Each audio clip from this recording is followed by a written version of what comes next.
This is a story about what happens when you add some European flavor to a stagnant NBA offense. The Cleveland Cavaliers had only the 18th best offensive rating last year. Their season ended in the second round, with Orlando and Boston exploiting their lack of shooting and bad spacing by helping extremely hard when their best players had the ball in their hands. So in the summer, Kenny Atkinson replaced JB Bickerstaff as franchise's head coach, and the Cavs now started the season by winning 15 straight while holding the league's best offensive rating. And they did it without changing a single player in their rotation. How in the world that happened? Let's analyze how Kenny Atkinson entirely changed the way we see these Cavs. The same two stars, the same starting lineup, the same rotation. But what has been a stagnant and often hard to watch Cavs offense has become into a beautiful blossoming attack. In fact, Cleveland right now has the best NBA offense this year and even the second best NBA offense of all time. So usually, not always, but usually in the NBA, we see teams' offense revolving around one or two best players. For most of the time in the last 10 years since James Harden in Houston, it's all about one or two perimeter players and them continuously playing pick and rolls or isolating in 1v1 situations with other guys standing around the three-point line.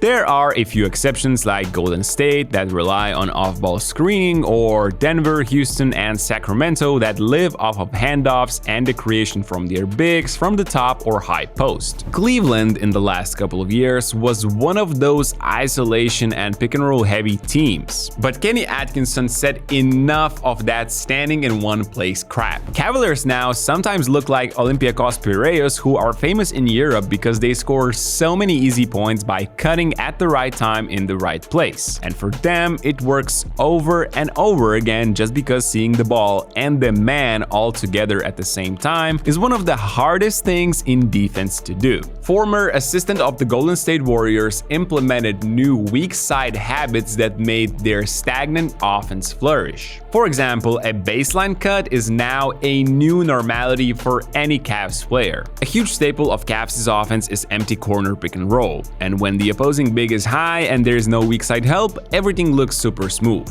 But usually NBA teams are backing down in a drop defense and the ball handler already sees help at the free throw line. Here LaMelo is looking to stop Garland at the nail, and Williams is leaving Okoro because this guy can defend two players standing this close to each other. But Mobley, who is a non-threat in the corner, cuts along the baseline and Bridges does not recognize it, and it's 2 easy points. Garland and Mitchell seize the stunts at the nail in almost every possession. Opponents know there are a few not so stable shooters in this Cavs team and they pack the paint from them. Here Garland has the ball, and as Allen comes to set a pick, Oubre and McCain are spotted around the paint to protect it from a drive or a roll. Garland rejects the screen, and here is that new Atkinson rule in effect again. McCain does not see ball and his own man, backdoor cut, and another easy two. Here is an even better example of how a simple movement without the basketball can help. Garland uses the pick, McCain is there to stop the drive, and if Dean Wade does not cut here, his defender can help McCain and stop two people in the corner.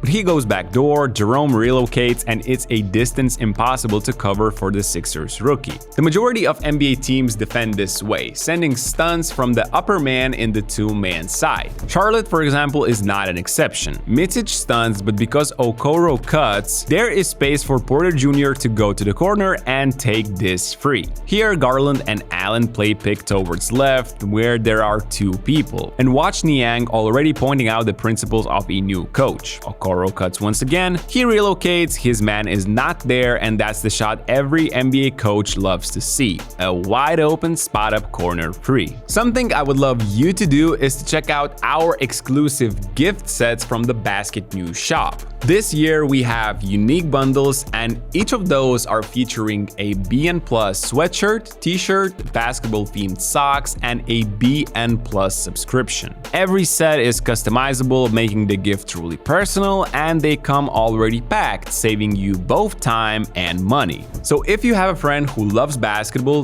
this could be a great idea, and you can check them all out on shop.basketnews.com or by simply clicking the link in the description. Now, going back to the video, another aspect Atkinson has changed is quite similar to the baseline cut, a 45 cut instead of doing that from the corner. Here we see an empty side action once again, 3 players on the weak side. Ty Jerome goes in and does not really have a passing lane here, but Wade's cut forces the low man to sink in, leaving the corner guy open, and that's another high quality shot. Although that is a cut a lot of European teams love, the Olympiacos side from Greece are once again quite famous for it in Europe. In the last years, they did not have top-tier ball handlers, but still created loads of points due to their off-ball movement in the strong side. This cut would either get them a layup or a corner free. Here's one more example from the Cavs. Porter Jr. goes middle, Niang cuts, and on top of that, he pins in the low defender. That leads to another corner free, and I hope you are starting to understand how important it is for the other 3 players to not stand around during the pick and rolls. Last but not least, in the regular season, a lot of NBA teams are just bad. Their off-ball defense is usually the worst. Watch how Philly approaches the Cavs. Look at the insane helps in the paint. Instead of cutting, Okoro sets a flare for LeVert, Oubre jumps to close out and takes himself out of the play as Cleveland nails another corner attempt. Also, let's talk about Evan Mobley for a second here. He is the biggest project on the Cavs right now. Everybody expected a big step from a 22-year-old last season, but it didn't really happen. But with the arrival of Kenny Atkinson, he changed the way Cavs utilize Mobley, and his scoring has increased by 3 points per game so far. JB Bickerstaff, for example, had Evan standing off the ball. Everybody just helped off of him, and that did not help the Cavs. Now he's with the ball way more. Cavs are running inverted picks for him to go downhill and to create miscommunications. Opposing bigs are not as used guarding on the ball in these situations, and that gets Looney here. In the next clip against the Warriors, he rejects the pick, but look what's happening around. Jackson Davis could just help off of Jarrett Allen, right? But Atkinson is one step ahead. They are faking a zoom action by Allen setting a pin down to Mitchell, so he can't really be in the paint before, and that allows Mobley to score. And lastly, here's an example of how the Cavs' new head coach turns the help from Motley into an advantage for Cleveland.